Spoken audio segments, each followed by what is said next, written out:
مولاي صل وسلم دائما أبدا على حبيبك خير الخلق كلهم. مولاي صل وسلم دائما أبدا على حبيبك خير الخلق كلهم. مولاي صل وسلم دائما أبدا.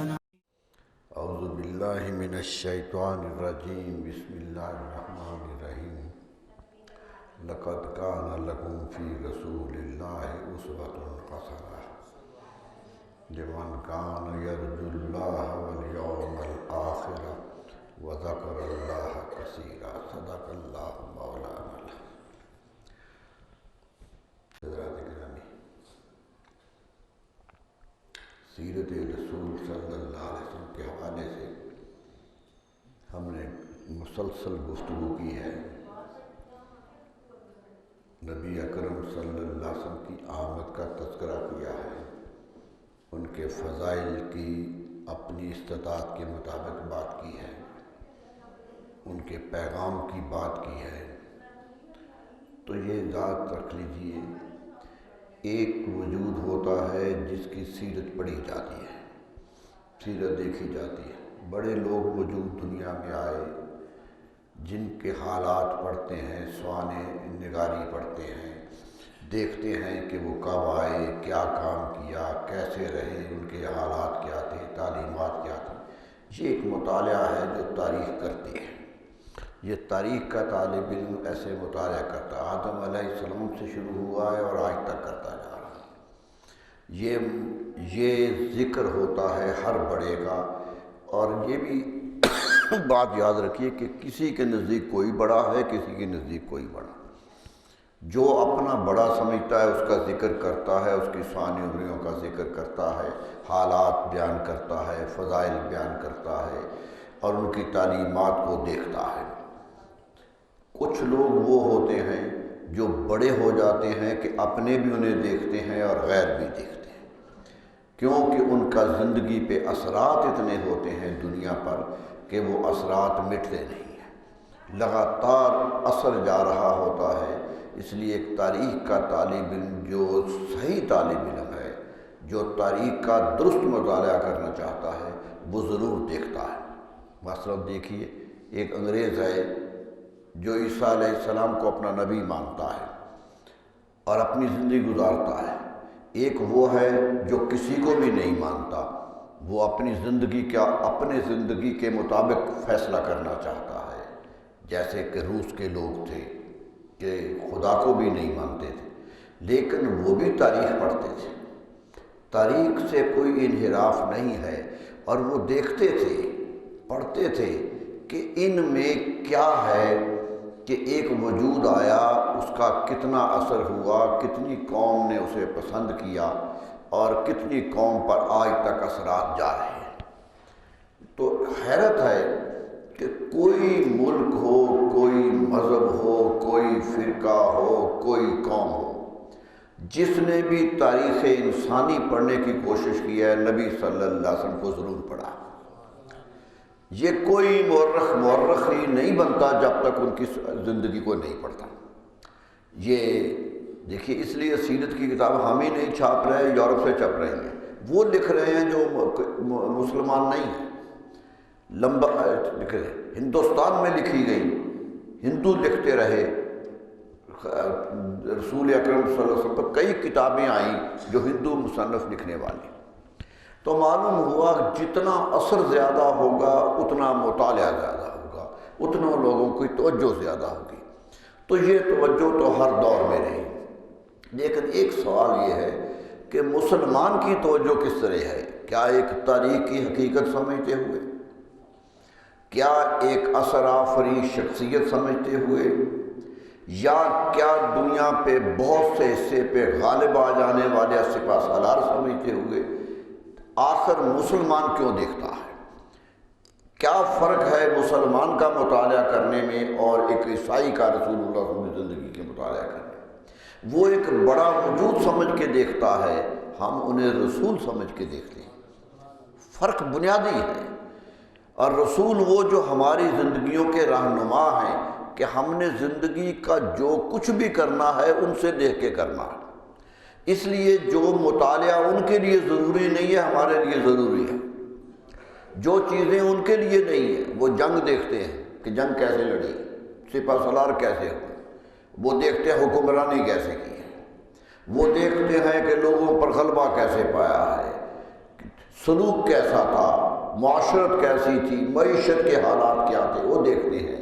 لیکن ہم ان سب سے بڑھ کر دیکھتے ہیں کہ وہ رسول تھے اور رسالت کی حیثیت سے ہمارے لیے کیا لے کے آئے، ہمیں کیا دیا ہے۔ ہماری زندگی، ان کی زندگی کے شب و روز رسول اللہ کے مطابق نہیں گزرتے۔ وہ نہ عبادت رسول اللہ صلی اللہ علیہ وسلم کو دیکھ کے کرتے ہیں، نہ حج کرتے ہیں، پڑھتے ضرور ہے کہ حج کیا تھا، نماز کا پڑھتے ضرور ہے لیکن ادا نہیں کرتے، ہمیں ادا کرنا ہے۔ اس لیے ہمارا مطالعہ بالکل مختلف ہوتا ہے دنیا سے۔ ایک مسلمان کا مطالعہ رسول اللہ صلی اللہ علیہ وسلم کا اس لیے نہیں ہے کہ وہ سیرت بڑی ہے، اس لیے وہ کہ وہ اسوہ کامل ہے۔ یہ اسوہ ہونا، جو ہمارے لیے نمونہ ہونا، یہ قوم مسلم کے لیے ہے۔ اس لیے ہم دیکھتے ہیں کہ ہمیں بیٹھنا کیسے ہے، وہ تو دیکھتے ہوں گے کہ وجود بیٹھتا کیسے تھا، آتے کہ ہمیں اس لیے نہیں دیکھنا کہ وہ کیسے بیٹھتے تھے، ہمیں اس لیے دیکھنا ہے کہ وہ اس طرح بیٹھے تھے، ہمیں وہ ایسے بیٹھنا ہے۔ وہ یوں چلتے تھے، ہمیں یوں چلنا ہے۔ وہ یوں نماز پڑھتے تھے، ہمیں یوں نماز پڑھنا ہے۔ یعنی ان کی زندگی کو اپنی زندگی میں سمونے کی خاطر ہم تاریخ پڑھتے ہیں۔ یہ فرق ہے ہمارے مطالعے کا، اس لیے ہمارا نقطہ نظر ہی مختلف ہوتا ہے۔ اس لیے ایک بات یاد رکھیے، ایک مسلمان محنتی طالب علم بھی رسول اللہ کو اسوہ پڑھے گا تو حدیث اور قرآن پڑھے گا، یہاں سے لے گا، اور دوسرا آدمی سیرت پڑھے گا تو وہ تاریخ سے لے گا کہ تاریخ کیا کہتی ہے کہ وہ کیسے رہے۔ تو آج ہمیں سوچنا ہے کہ ہم صرف یہی دیکھیں کہ وہ فلاں دن پیدا ہو گئے تھے، فلاں بچپن تھا، فلاں دائی کے پاس دودھ پیا تھا، فلاں دادا کے بیٹے تھے، فلاں باپ کے بیٹے تھے، والدہ کا یہ نام تھا۔ کیا یہی مطالعہ ہے مومن کے لیے؟ میرے دوستو، یہ سارے ضمنی مطالعہ ہیں، یہ سارے مطالعہ تمہید ہیں۔ اصل یہ دیکھنا ہے کہ وہ 63 سالہ زندگی کیا تھی، اصل یہ دیکھنا ہے کہ وہ زندگی کیا تھی۔ وہ جنگ میں گئے تھے تو کیسے گئے تھے، کہ کل ہمیں اگر کوئی جنگ لڑنا ہو تو ہم نے کیسے جانا ہے۔ وہ مسجد میں آتے تھے تو کیسے آتے تھے، کیونکہ ہمیں مسجد میں جانا ہے۔ وہ مسجد میں کھڑے ہو کے خطبہ دیتے تھے تو کیسے دیتے تھے، کیونکہ ہمیں بھی یہ فرض ادا کرنا ہے۔ یہ دیکھنا ہے۔ وہ عزیزوں سے ملتے تھے تو کیسے ملتے تھے، کیونکہ یہ نہیں کہ وہ اچھے ملتے تھے تعریف کر لو، بلکہ ہمیں خود ملنا ہے، ہمیں اس پر عمل کرنا ہے۔ اس لیے سوچ لیجئے کہ نبی صلی اللہ علیہ وسلم کی زندگی پر جو مومن کی نظر ہے وہ کسی غیر مومن کی نظر ہو نہیں سکتی۔ مومن کی نظر وہ ہے، یہ احادیث کے جو مجموعے ہیں، یہ جو سیرت کی کتابیں ہیں، جس طرح سیرت ابن اسحاق نے لکھی، ابن ہشام نے لکھی، یہ سیرت کوئی غیر مسلم نہیں لکھ سکتا، وہ نہیں لکھ سکتا۔ وہ بڑی سے بڑی تاریخ لکھ سکتا ہے، لیکن جو لفظ لفظ میں محبت ہے وہ بتا رہی ہے کہ ایک مومن کا کلمہ ہے، مومن کے کلم۔ غیر مسلم تو دیکھے کبھی اعتراض بھی آ جائے گا کہ یہ کام بہت اچھا کیا، یہ اچھا نہیں تھا، کہہ دے گا وہ تو بے باک ہو کے کہہ دے گا کہ یہ طریقہ درست نہیں تھا جو اس وقت استعمال کیا۔ مومن کے نزدیک وہی طریقہ درست تھا جو رسول اللہ صلی اللہ علیہ وسلم استعمال کیا۔ وہ کبھی نہیں سوچے گا کہ یہ طریقہ اور بھی ہو سکتا تھا، وہ یہی سمجھے گا کہ اس دور میں ایسے حالات میں جو رسول اللہ صلی اللہ علیہ وسلم نے کیا ہے اس سے بہتر نہیں ہو سکتا تھا۔ یہ ہے جو ہمارا ایمان ہے۔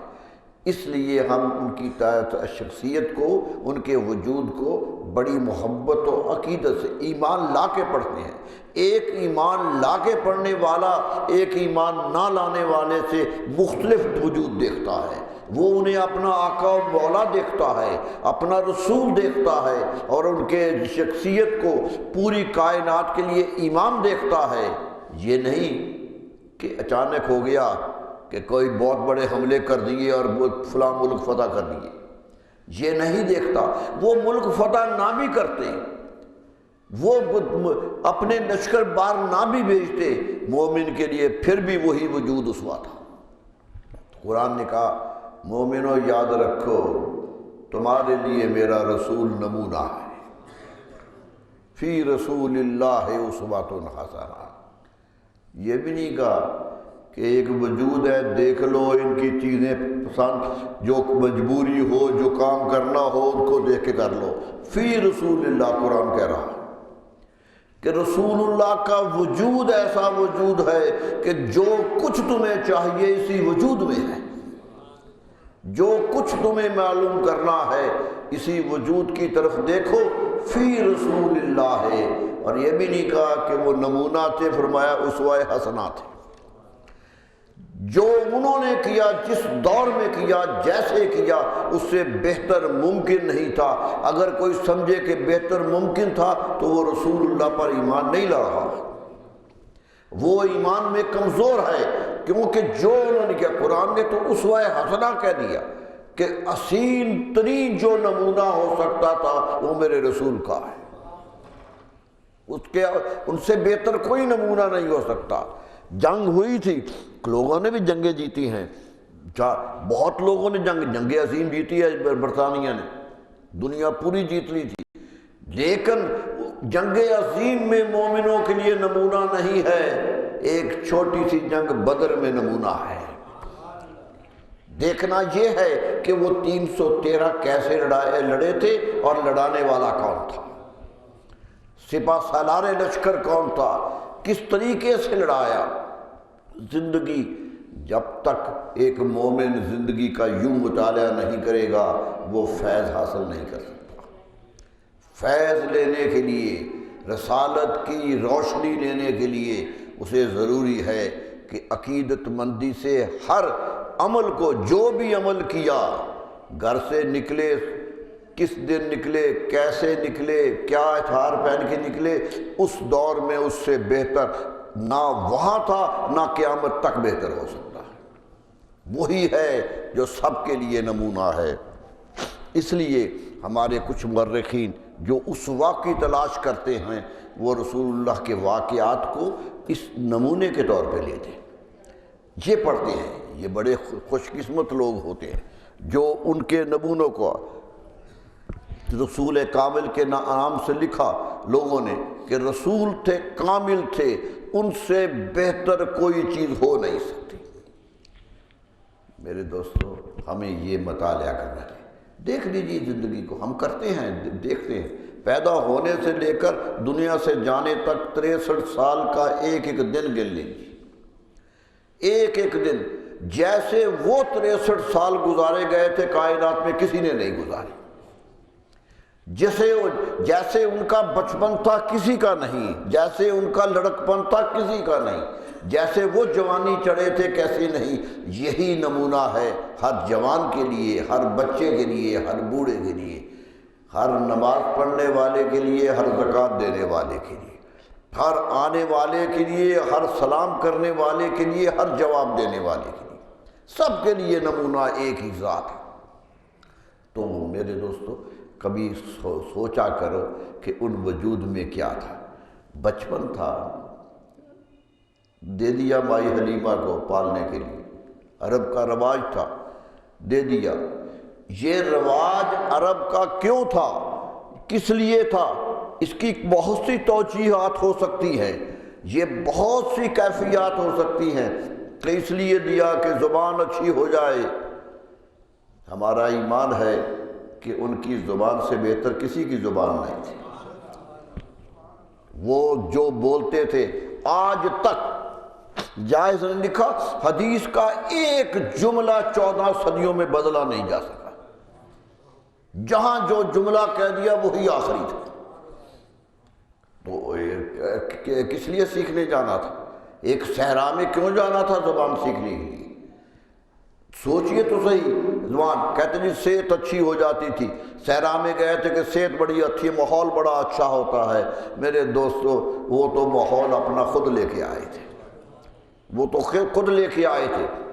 حقیقت یہ ہے رواج عرب کا تھا، لیکن آپ ان رواجوں کے مطابق نہیں گئے تھے، بلکہ گئے تھے کہ آنے والوں کے لیے نمونہ بننا ہے، آنے والوں کے لیے کہ کل کسی بچے کی ماں نہ ہو، اسے پالنا ہو تو دیکھو میں نے حلیمہ کو کہ گود میں پلا ہوں، اس طرح تمہیں پالنا ہے، اس طرح محبت کرنی ہے میرے ساتھ۔ یہ میری محبت کا ثبوت ہوگا کہ میرا بچپن تمہارے بچپن کے سامنے آ جائے، کہ سامنے رہے۔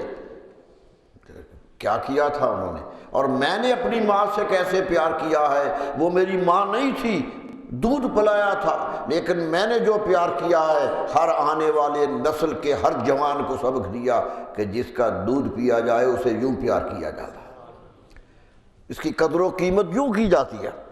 یہ تھا جو نمونہ دینا تھا کہ زندگی میں ایسے لوگ بھی ہوں گے جو ماں کے دودھ سے محروم ہو جائیں گے۔ ایسے لوگوں کے لیے اسوہ کیا ہوگا؟ میرا اسوہ ہوگا۔ میں جیسے کر رہا ہوں دیکھو گے کہ میں نے اپنی بہن سے بھی پیار کیا ہے، کہ وہ رضائی بہن تھی، حلیمہ کی بیٹی تھی، میرے باپ کی بیٹی نہ تھی، میری ماں کی بیٹی نہ تھی، لیکن میں نے اس کا دودھ چند دن پی لیا ہے تو میں نے اس بچی کو بھی اپنی زندگی بھر اپنی بہن کی طرح پالا۔ یہ اسوہ دینا تھا۔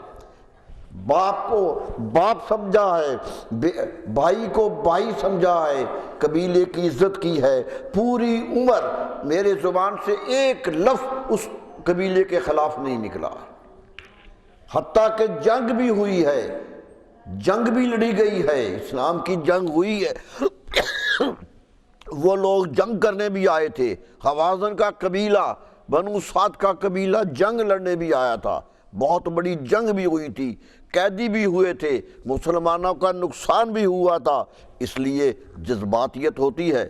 ارے تم تو بھائی بھائی لڑ جاؤ تو عزت کھو دیتے ہو، ایک بھائی کا اختلاف ہو جائے تو عزتیں پامال کر دیتے ہو۔ میں نے جن سے دودھ پیا تھا اس خاندان سے لڑا ہوں، جنگ لڑی ہے، لیکن میری جنگ دیکھو کیسے تھی، میری جنگ کیسے تھی کہ بہن سامنے آئی ہے تو میں نے محبت سے ساتھ ملا لیا ہے، قریب کر لیا ہے اور کہا ہے کیا چاہتی ہو۔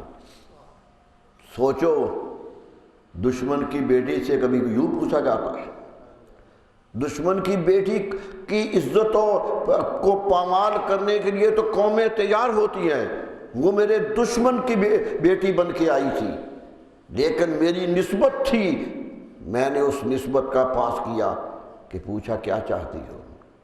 کہنے لگی بھائی کوئی یہ دے دے، میرے قبیلہ چھوڑ دے، میرا قبیلہ گرفتار ہو گیا ہے، چھوڑ دیں، ان کا غنیمت کا مال چھن گیا ہے۔ فرمایا سارا مال واپس کرتا ہوں۔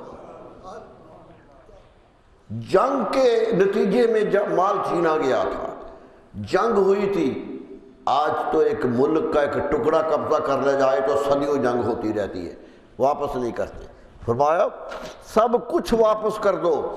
صحابہ کرام کہیں گے حضور آپ واپس کر رہے ہیں تو آپ ہمارے رسول ہیں، جو آپ کر رہے ہیں ہم کریں گے، سارا مال واپس کر دیا۔ صحابہ نے لیا ہوا مال واپس، جو ان کا حصہ تھا وہ بھی واپس کر دیا گیا۔ بتا دیا کہ رشتہ داروں سے جس سے تعلق ہو جائے ایک رضاعت کا، اس سے یوں پیار کیا جاتا ہے۔ فرمایا یہ پیار میں نے بتایا تھا تمہیں زندگی کا کہ جب بھی اس کی منزلت آئے تو یوں پیار کرنا ہے۔ یہ کیفیت تھی۔ ام ایمن کی گود میں آئے 6 سال کے تھے، ماں فوت ہو گئی، صحرا میں تھے، کوئی اور نہیں تھا سوائے ایک لونڈی کے۔ ام ایمن ساتھی حضرت آمنہ رضی اللہ عنہ، صحرا میں انتقال ہو گیا، بستی نہیں آئی جہاں انتقال ہوا، وہاں ہی دفن ہو گئی۔ کیا ہو گیا؟ کہ ایک لونڈی لے کے مدینہ مکہ مکرمہ آئی، ایک لونڈی لے کے آئی، زندگی بھر اس لونڈی کی عزت کی، زندگی بھر ام ایمن کی عزت کرتے رہے، بلکہ صحابہ کہتے ہیں ان کا نام آتا تھا تو مسکرا پڑھتے تھے، محبت سے خوش ہو جاتے تھے۔ معلوم ہوا، بتا دیا، جس نے ایک قدم بھی تمہارے ساتھ چلا ہو اس کی پاسداری کیا کرو۔ یہ اسوہ ہے جو قدم قدم پر ہمیں لینا ہے، کہ زندگی کا کوئی لمحہ آ جائے ان کو دیکھنا ہے کیسے وہ کرتے تھے، حکمرانوں کو دیکھنا ہے، ماتحتوں کو دیکھنا ہے۔ میں حکمران بھی ہوں، مدینہ میری حکومت ہے، یہاں کچھ لوگ، ہر حکومت میں دو طرح کے لوگ بستے ہیں، کچھ اپنے ہوتے ہیں کچھ غیر ہوتے ہیں، یہی ہوتا ہے۔ کسی حکومت میں یہ نہیں کہ سارے حکومت کے کرندے ہوتے ہیں، یہ نہیں ہوتا۔ ایک مسلمان حکومت ہو تو کچھ مسلمان بستے ہوں گے، کچھ غیر مسلم بستے ہوں گے۔ فرمایا تمہیں زندگی میں قدم قدم پر ایسی حکومتیں دیکھنی پڑے گی کہ مسلمان بھی ارایا ہوں گے اور غیر مسلم بھی ہوں گے، اور تمہیں نمونہ دے کے جاتا ہوں کہ کیا کرنا ہے۔ مدینہ کی بستی ہے، انصار مسلمان ہیں، یہود غیر مسلم ہیں، 2 قبیلے مسلمان ہیں اور 3 قبیلے یہودیوں کے کافر ہیں، نہیں مان رہے۔ 2 طرح کی بستی ہے، میں آیا ہوں، میں نے دونوں سے تعلق قائم کیے ہیں۔ بتا دیا کہ کل حکمرانی کرنے والوں تمہیں دونوں طرح کے لوگ ملیں گے، تمہیں کیسے رہنا ہے؟ اپنوں کو تو اپنا بنا دو۔ مواخات کی انصار مدینہ سے، بھائی بنایا، لفظی نہیں اور استعمال کیا، ساتھی نہیں کہا، کوئی شریک معاہدہ نہیں کہا، مواخات کا لفظ لیا۔ مواخات کا معنی ہوتا ہے بھائی بنا لینا۔ فرمایا ہم نے تعلق جوڑا ہے بھائیوں کا، کیونکہ یہ میرے تھے اس لیے تعلق جوڑا ہے۔ ایک انصار کا ہاتھ پکڑ کے، ایک مہاجر کا ہاتھ پکڑ کے دونوں ہاتھ ملا دیے، فرمایا میرے حکم سے آج تم دونوں بھائی ہو۔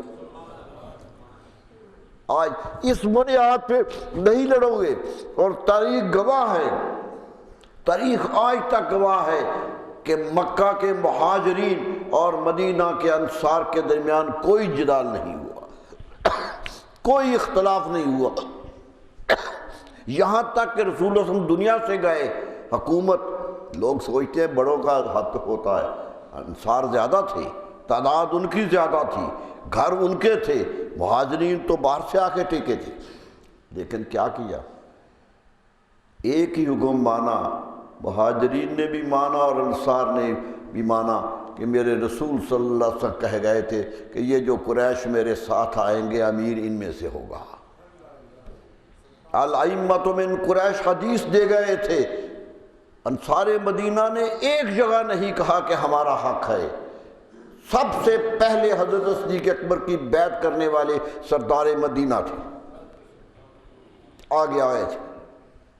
یہ تھا اسوہ جو سمجھنا تھا، کوئی نہیں۔ حضرت سعد بن عبادہ میرے دوستو ایک قبیلے کے سردار تھے، مدینہ منورہ کے سب سے بڑا قبیلہ تھا بنی خزرج، اس کے سردار تھے۔ کچھ خیال آیا کہ ہم زیادہ ہیں، ہم کیوں نہ حکومت کریں، کیوں نہ حکومت ہماری ہو، یہ کیوں امیر بن رہے ہیں، یہ تو کل یہاں آئے ہیں، 10 سال ہو گئے شہر چھوڑ کے یہاں آئے ہیں، شہر ہمارا ہے۔ خیال آیا، تھوڑا سا خیال آیا، بیعت کرنے سے انکار کیا، حضرت صدیق اکبر کی بیعت کرنے نہیں آئے۔ مسجد نبوی میں بیعت ہو رہی تھی، حضرت سعد بیعت کرنے نہیں آئے۔ تاریخ کہتی ہے کہ جو اس طرح بغاوت کرے وہ واجب القتل ہوتا ہے۔ دنیا کا کوئی حکمران ایسے مخالف کو برداشت نہیں کرتا، حتیٰ کہ حقیقی بھائی کو برداشت نہیں کرتا۔ مغلیہ کی حکومت ہمارے سامنے ہے، بھائی بھائی کو قتل کرتا رہا کیونکہ اس نے حکومت نہیں مانی۔ کوئی برداشت نہیں کرتا حکمرانی کے خلاف ہونا، لیکن حضرت ابوبکر سے کہا گیا کہ امیر المومنین سعد نہیں آئے، سعد نہیں آئے۔ فرمایا رسول اللہ کا بڑا چہیتا تھا، آ جائے گا۔ کوئی جذبات نہیں دیے، 1.5 سال انہوں نے بیعت نہیں کی، ایک دفعہ سے صدیق اکبر کی زبان سے ایک جملہ نہیں ان کے خلاف نکلا۔ یہ تھا جو اسوہ دیا کہ دیا، اور آخر وہ آ گئے محبت و پیار کی رسی میں بندھے ہوئے آ گئے بات۔ لیکن دوسرا قبیلہ کا سردار کھڑے ہو کے کہہ رہا ہے کہ حضرت ابوبکر میں آپ کو خلیفہ مانتا ہوں، خلیفہ مانتا ہوں کیونکہ میرے رسول صلی اللہ علیہ وسلم فرمایا تھا کہ قریش میں سے خلیفہ بنانا، ہم آپ کو بناتے ہیں۔ فرمایا حضرت ابوبکر صدیق کے کہنے لگے آپ نے سچی بات کہی ہے، میں بننا نہیں چاہتا، یہ 2-3 آدمی ہیں ان میں سے کسی کو بنا لو۔ کوئی لالچ نہیں تھا۔ حضرت ابو عبیدہ کا ہاتھ تھام لیا کہ یہ امین الامت ہے، نبی صلی اللہ علیہ وسلم فرمایا تھا امت کے امین ہیں، ان کو لقب دیا تھا نبی صلی اللہ علیہ وسلم نے، ان کو بنا لو۔ وہ کہنے لگے اے ابو بکر صدیق رضی اللہ عنہ، رسول اللہ تو اشارہ آپ کی طرف کر کے گئے تھے، ہم تو اشاروں پہ چلتے ہیں۔ یہ ہوا نہیں مانا تو فیصلہ کیا ہوا کہ امیر ان کا ہوگا اور مشیر انصار مدینہ میں سے ہوگا۔ دونوں کو اکٹھا کر لیا اور پوری خلافت راشدہ میں ایک حملہ، ایک الجھن، ایک جملہ نہیں نکلا سارے مدینہ سے کہ ہمارا حق لیا گیا۔ یہ تھا جو اسوہ دیا تھا نبی صلی اللہ علیہ وسلم نے، قوم کو بتا دیا تھا کہ رہنا یوں ہے، یہ رہنے کا طریقہ ہے۔ لیکن جو دشمن تھے، یہود دشمن تھے، ان سے میثاق کیا۔ آج یورپ میں میثاق مدینہ جو ہے وہ کہا جاتا ہے اقوام متحدہ کا جو چارٹر ہے جس میں پوری قومیں اکٹھی ہیں، اس کے دیباچے میں لکھا ہوا ہے کہ دنیا کا سب سے پہلا چارٹر میثاق مدینہ تھا۔ سب سے پہلا معاہدہ ایک مسلمان کا غیر مسلم سے میثاق مدینہ تھا، اور میرے دوستو 60 کے قریب شکیں ہیں، ایک ایک چیز طے کر دی، اور یہ تک کہہ دیا یہود دینہم کہ یہود تم ہمارے ساتھ ضرور ہو لیکن ہم تمہیں مجبور نہیں کریں گے کہ مسلمان ہو جاؤ، تم اپنے دین پہ قائم رہ سکتے۔ اس سے بڑی رواداری کیا تھی؟ اس سے بڑی جملہ ہے میثاق مدینہ میں وہ معاہدہ جس پر رسول اللہ صلی اللہ علیہ وسلم نے خود دستخط کیے ہیں۔ رسول اللہ کا اپنا وعدہ ہے یہودیوں کے ساتھ، اور اس میں جملہ ہے لِلْيَهُودِ دِينُهُمْ، یہود کا اپنا دین ہوگا۔ جب تک وہ خود نہیں چاہیں گے انہیں مجبور نہیں کیا جائے گا کہ اسلام لاؤ، اور وہ مجبور نہیں کیا گیا کسی کو۔ تاریخ گواہ ہے کہ کسی کو مجبور نہیں کیا گیا۔ تو سوچئے یہ تھا اسوہ جو قوم کے لیے دیا گیا تھا کہ کل تمہیں بھی یہاں ہوگا۔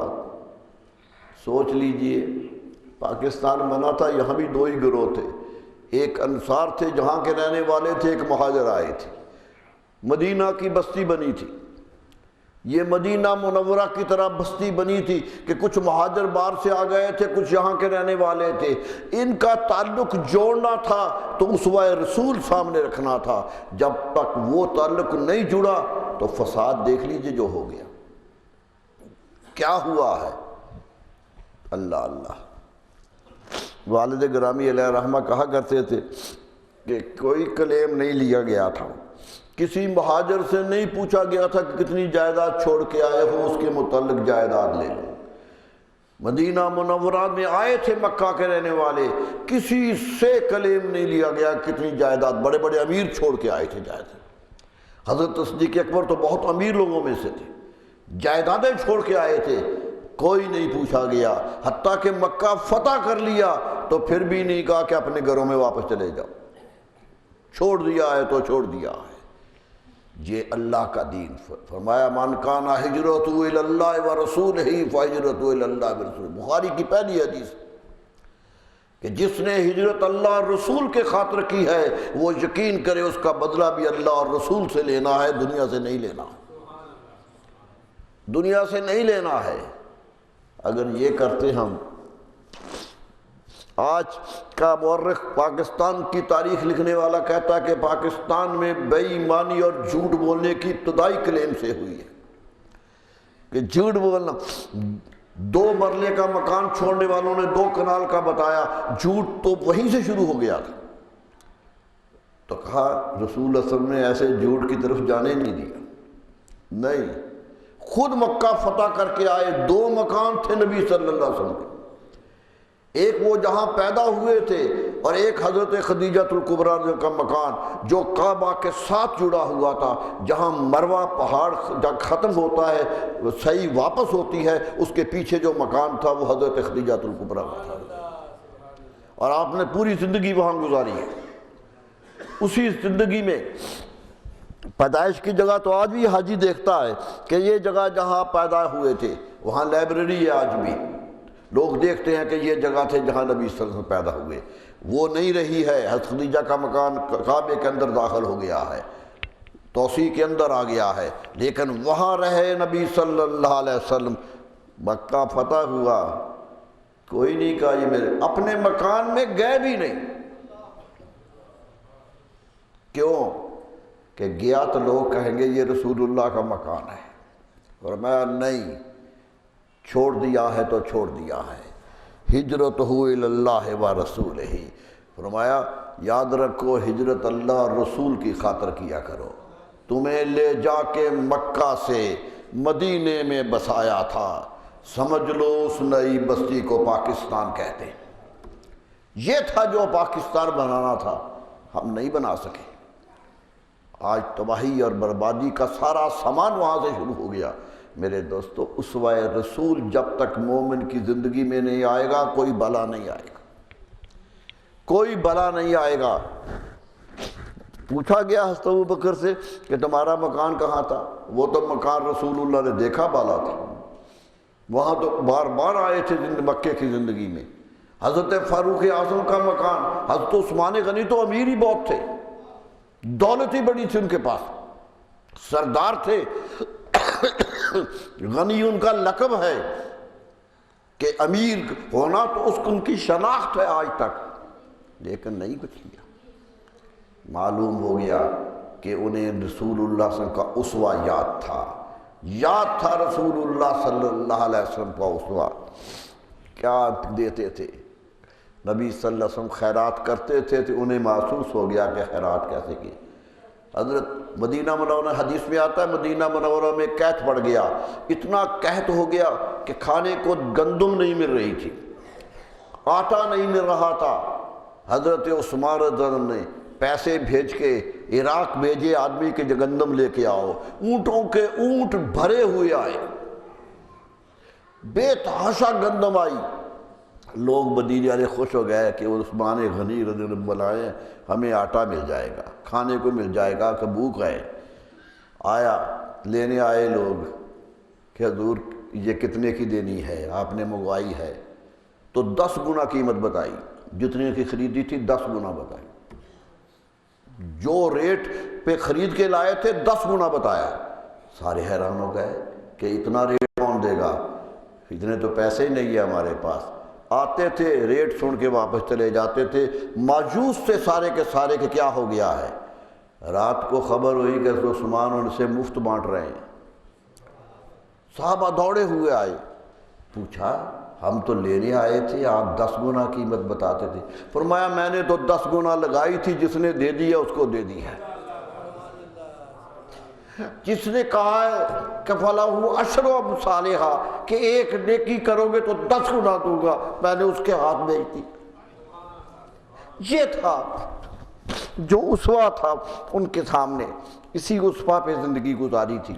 میرے دوستو، زندگی کا کوئی حصہ دیکھو. لوگ کہتے ہیں جنگ میں بھول جاتے ہیں. میں نے پہلے بھی بتایا تھا کہ جنگ بدر میں بیٹے کو باپ کو قتل کرنے کی اجازت نہیں دی، روک دیا. حضرت ابو حذیفہ کا کہ تم باپ کے مقابل پہ نہیں جاؤ گے، ہو سکتا ہے تم قتل کر دو اور میں رحمت عالمین بن کے آؤں، میرا اسوہ ہے. اگر میں سامنے باپ کو بیٹے سے قتل کروا دیا تو قیامت تک باپ غیر محفوظ ہو جائے گا، قیامت تک لوگ باپ کی عزت چھوڑ دیں گے.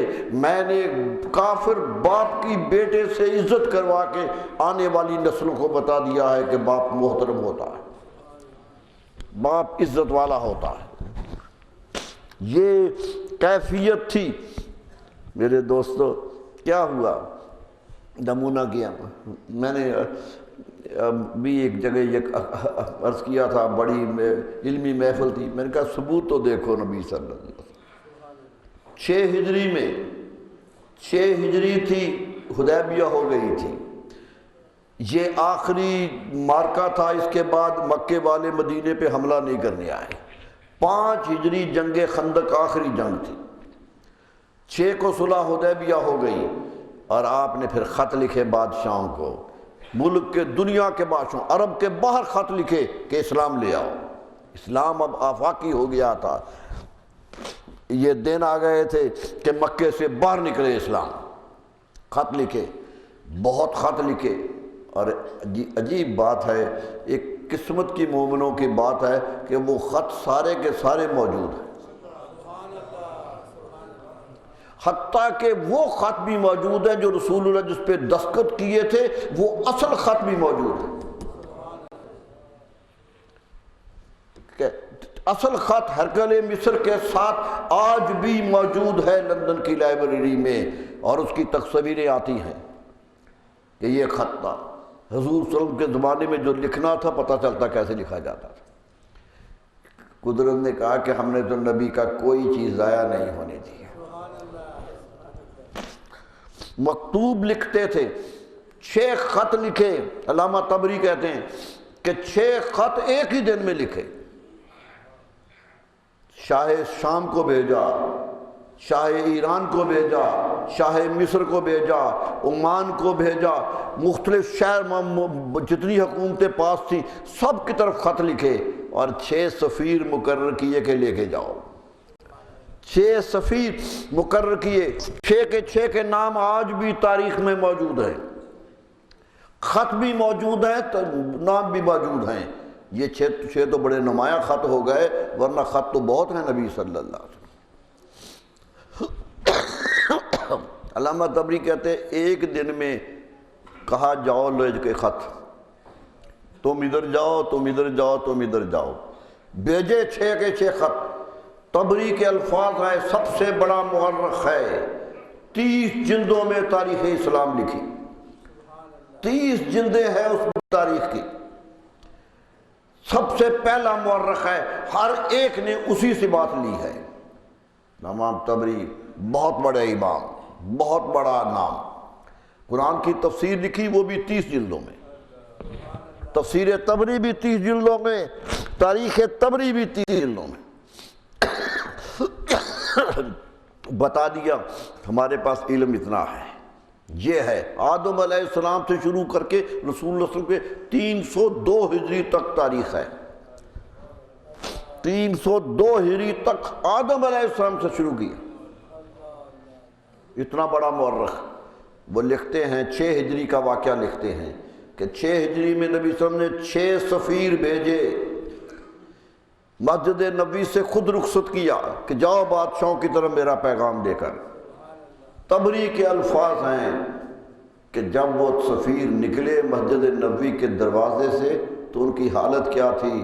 کلہم یتکلمون بلسان قوم الذین بعث علیہم، 6 کے 6 مسجد نبوی کے دروازے سے نکلتے ہوئے وہ زبانیں بول رہے تھے جن ملکوں کی طرف جا رہے تھے۔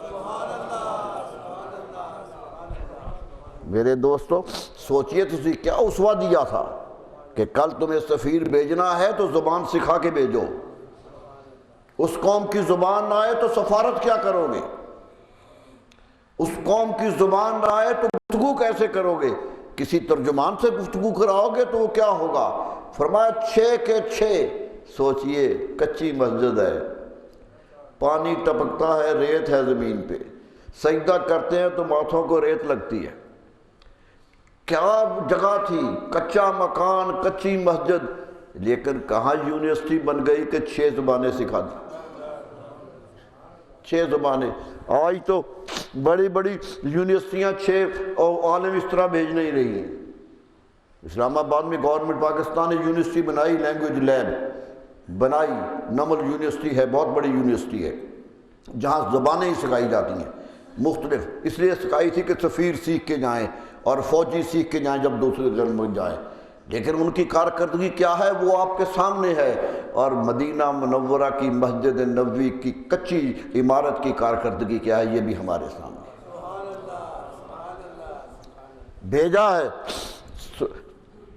خط ہاتھ میں ہے اور زبان اس ملک کی بول رہے ہیں۔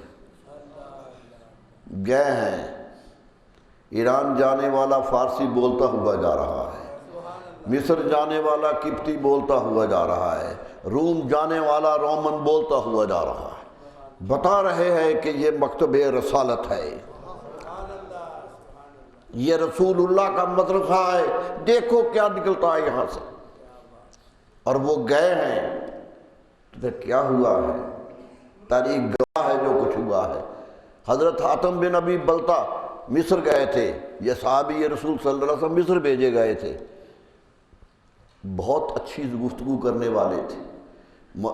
مصر والوں کو زبان پہ ناز ہے، آج بھی ہے، اس زمانے میں بھی ناز تھا۔ وہ کہتے ہیں تہذیب کے ہم بانی ہیں، دنیا کی تہذیب کے بہترین زبان بولتے تھے۔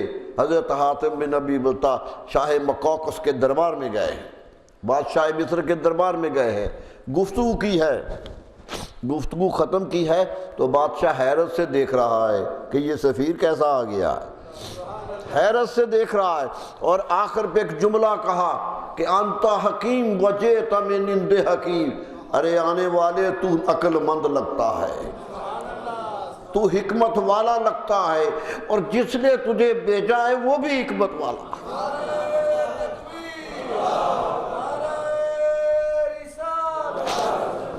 اعتراف کروا لیا اپنی حکمت کا، چند جملوں میں بنوا لیا کہ ہم بات کرنا جانتے ہیں۔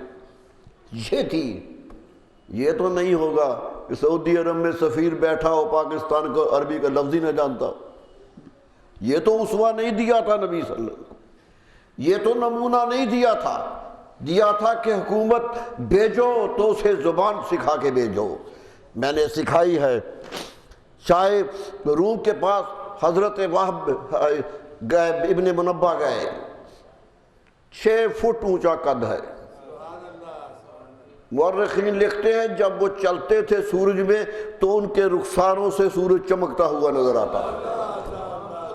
اتنا خوبصورت زبان بھیجا، کیوں کہ رومی خوبصورت لوگ تھے، روموں کا قد و قامت بڑا تھا، شکل و صورت بڑی تھی، یہ نہ سمجھے کہ عرب سے جو سفیر آیا وہ چھوٹا ہے، انہیں سمجھ آ جائے کہ اگر تم بڑے ہو تو ہمارے پاس بھی بڑے ہیں۔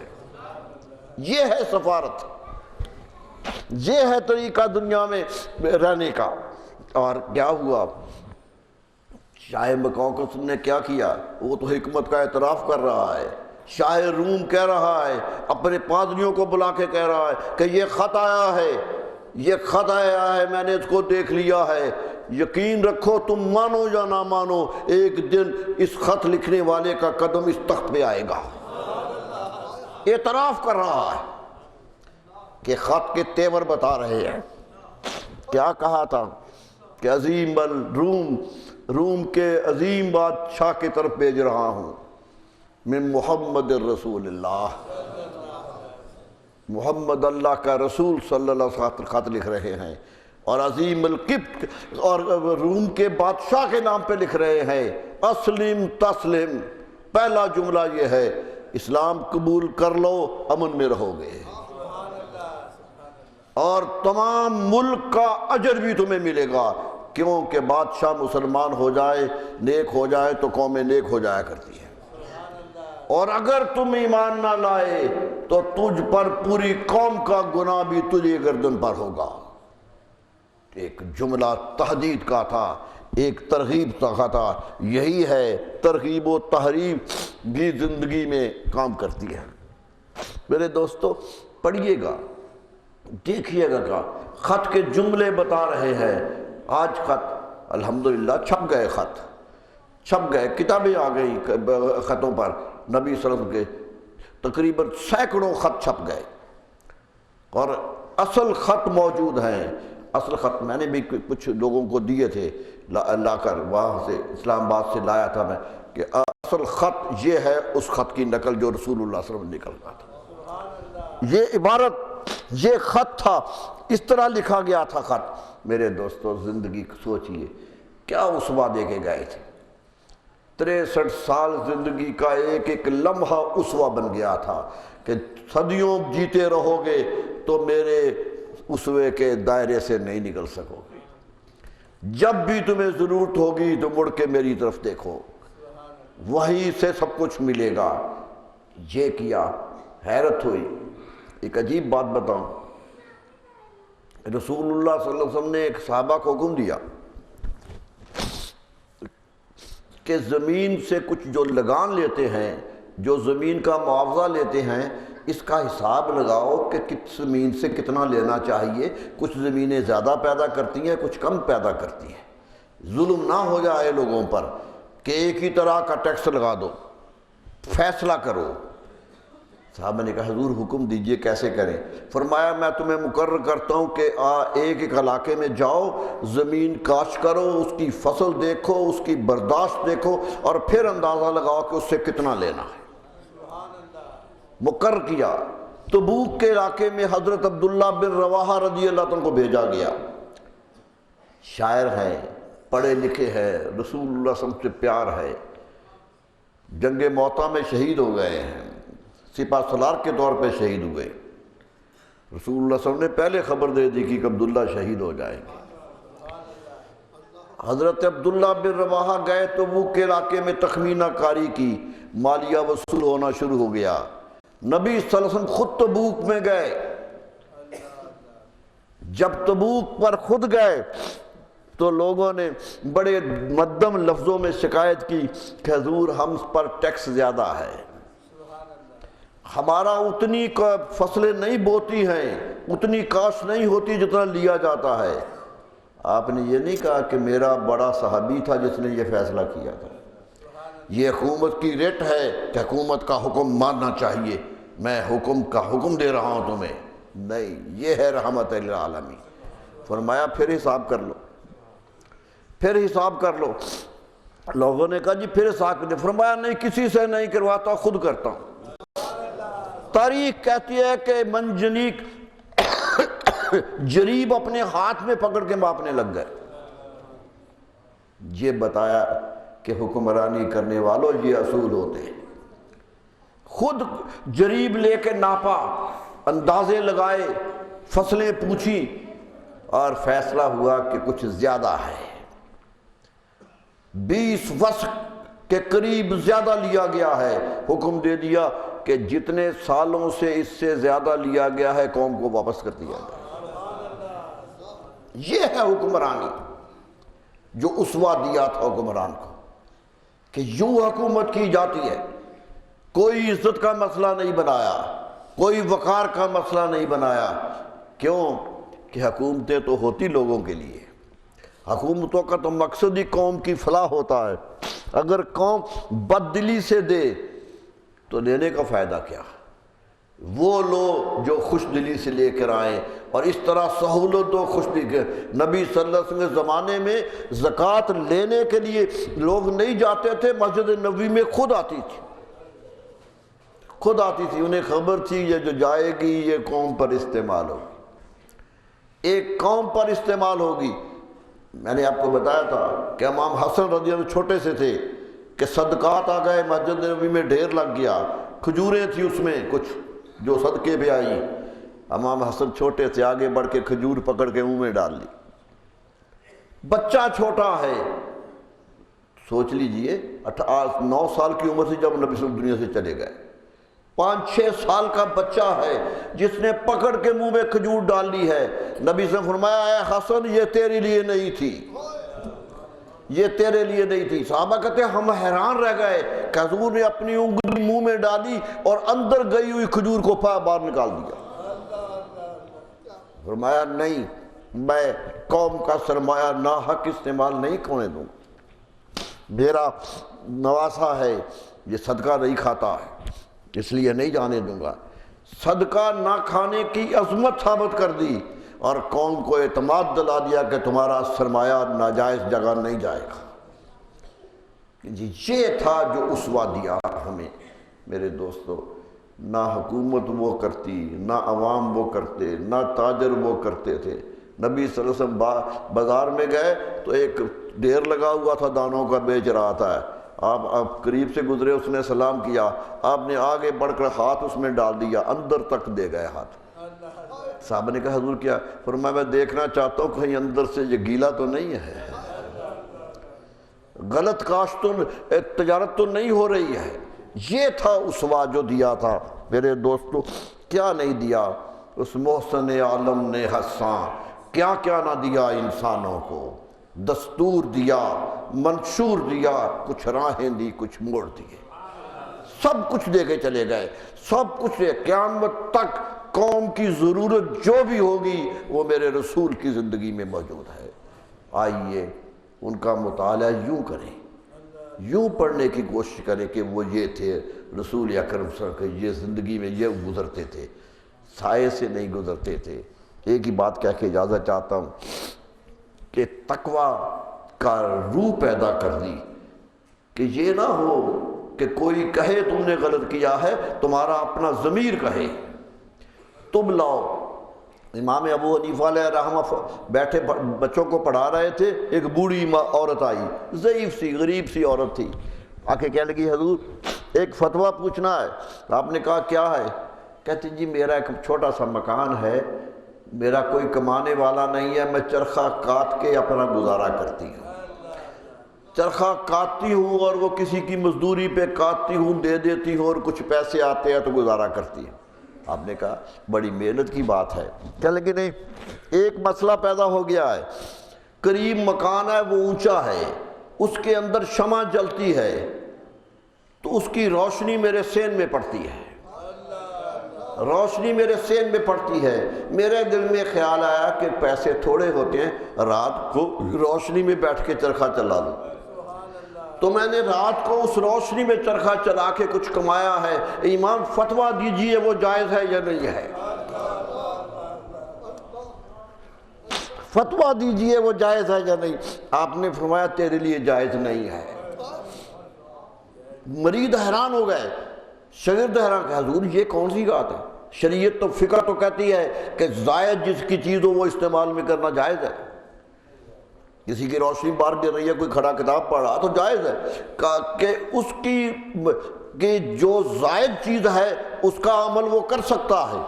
تو آپ نے کیسے فتویٰ دے دیا؟ فرمایا فتویٰ میرا بھی وہی ہے، وہی ہے کہ یہ جائز ہے، لیکن ذرا اس مائی کو تو دیکھو تقویٰ کے کس پہاڑ پہ کھڑی ہے،